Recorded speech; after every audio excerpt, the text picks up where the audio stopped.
Hello नमस्कार दोस्तों, मैं आपका सुमित सर स्वागत करता हूं आपके अपने यूट्यूब चैनल सिग्मा अ मैथ्स पर।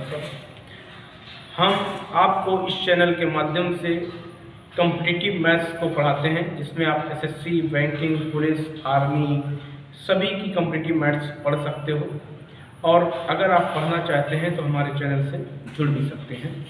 हमारे पास हम लोग प्रॉफिट एंड लॉस को पढ़ रहे थे। अपने पास एक क्वेश्चन है बोर्ड पर, एक वस्तु को 700 रुपये में बेचने से एक व्यक्ति को 30% हानि होती है, वह इसे कितने में बेचे कि 30% का लाभ हो जाए।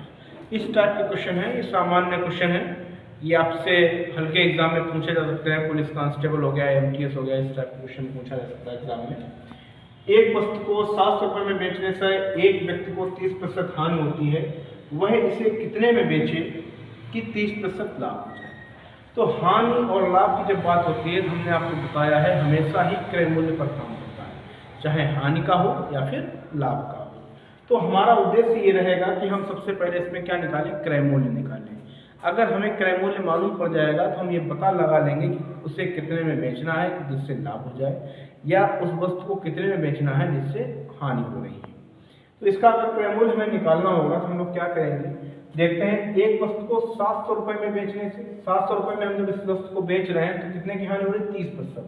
30% हानि हो रही है, इसका मतलब 700 रुपये में तो बेच दिया, ये हमें रुपये मिला है, तो हानि 30% हो गई। तो मिला आपको कितना, वस्तु का 70% आपको मिल गया है। वस्तु का कितना मिला है, 70%। और 70% कितने के बराबर मिला बेटा, 700 के। यहाँ से हम इसको सॉल्व करेंगे तो एक बराबर जो आएगा हमारा वो 700 में गुणा 100 और बटे में हो जाएगा आपका अपॉन में 70। तो इससे हम काट देंगे तो एक जो आएगा वो आएगा 1000 के बराबर, जो कि होगा क्या, वस्तु का क्रय मूल्य होगा। वस्तु का क्या होगा, क्रय मूल्य होगा। तो यहाँ से हमने हानि प्रतिशत से आसानी से क्रय मूल्य निकालना आपको बताया है। 700 रुपये में किसी वस्तु को जब हम बेच रहे हैं तो हानि कितने की हो रही है, 30% की। इसका मतलब 700 रुपये जो है वो वस्तु का 70% है। तो 70% जो है 700 के बराबर है, तो एक जो होगा वो कितने बराबर हो जाएगा, 1000 के बराबर हो जाएगा। और एक जो होता है वो अपने आप में 100% होता है। तो वस्तु का 100% क्या हो गया, 1000 रुपये के बराबर हो गया। इसका मतलब वस्तु का जो क्रय मूल्य आया है वो कितना आया है, 1000। अब ये क्या चाहता है कि 30% का लाभ हो जाए, ठीक है ना। 1000 रुपये को किसी वस्तु को हम खरीद कर उस पर हम 30% का लाभ कमाना चाहते हैं, तो उसके लिए हमें क्या करना पड़ेगा, इसको कितने में बेचना पड़ेगा।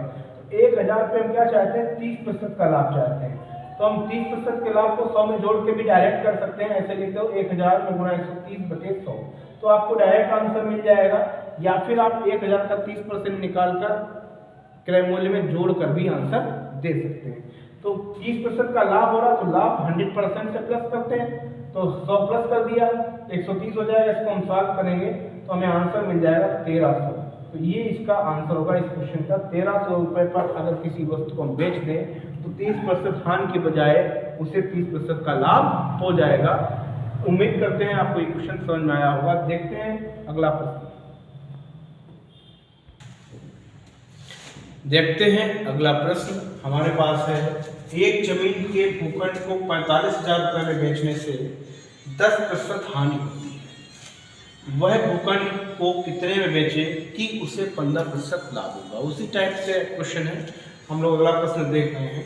अब यहाँ पर भी हमको क्या दिया जा रहा है, 45,000 रुपये में बेचने से क्या हो रहा है, 10% की हानि हो रही है। इसका मतलब 45,000 जो है वो 90% के बराबर है। 45,000 किसके बराबर है, 90% के बराबर है।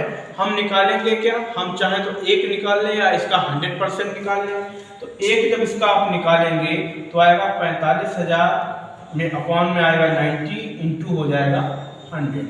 इसको हम आसानी से सॉल्व कर लेंगे तो ये आपको जो मिलेगा, मिल जाएगा आपको 50,000। तो 50,000 जो होगा वो वस्तु का क्या हो जाएगा, क्रय मूल्य हो जाएगा। एक 100% के बराबर होता है, तो यही हमारा क्या होगा, क्रय मूल्य होगा। अब जब हमारे पास क्रय मूल्य है, हम जानना चाहते हैं कि उस पर 15% का लाभ हो जाए हमें, तो 15% लाभ के लिए हम लोग क्या करेंगे, 15% लाभ के लिए क्रय मूल्य से कुछ अधिक पर इसको हमें बेचना पड़ेगा। तो हम आसानी से इस क्वेश्चन को कर सकते हैं। 50,000 लिखेंगे, 15% का लाभ चाहते हैं तो 100 में 15 जोड़ देंगे तो आ जाएगा 115 और अपॉन में हम लोग क्या कर देंगे 100। तो इसको आप सॉल्व करेंगे तो आपको आंसर मिल जाएगा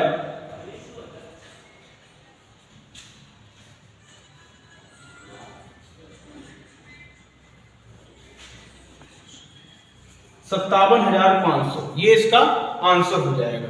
इसका मतलब बी वाला जो पार्ट होगा इसका, वो बी वाला ऑप्शन इसका जो होगा वो आंसर हो जाएगा। इस तरीके से हम लोग इस टाइप के क्वेश्चन को बड़ी आसानी से कर सकते हैं। मिलेंगे हम लोग अगले वीडियो में, इसी टाइप से क्वेश्चन और भी अच्छे से लेकर आएंगे और हम लोग उस पर बात करेंगे।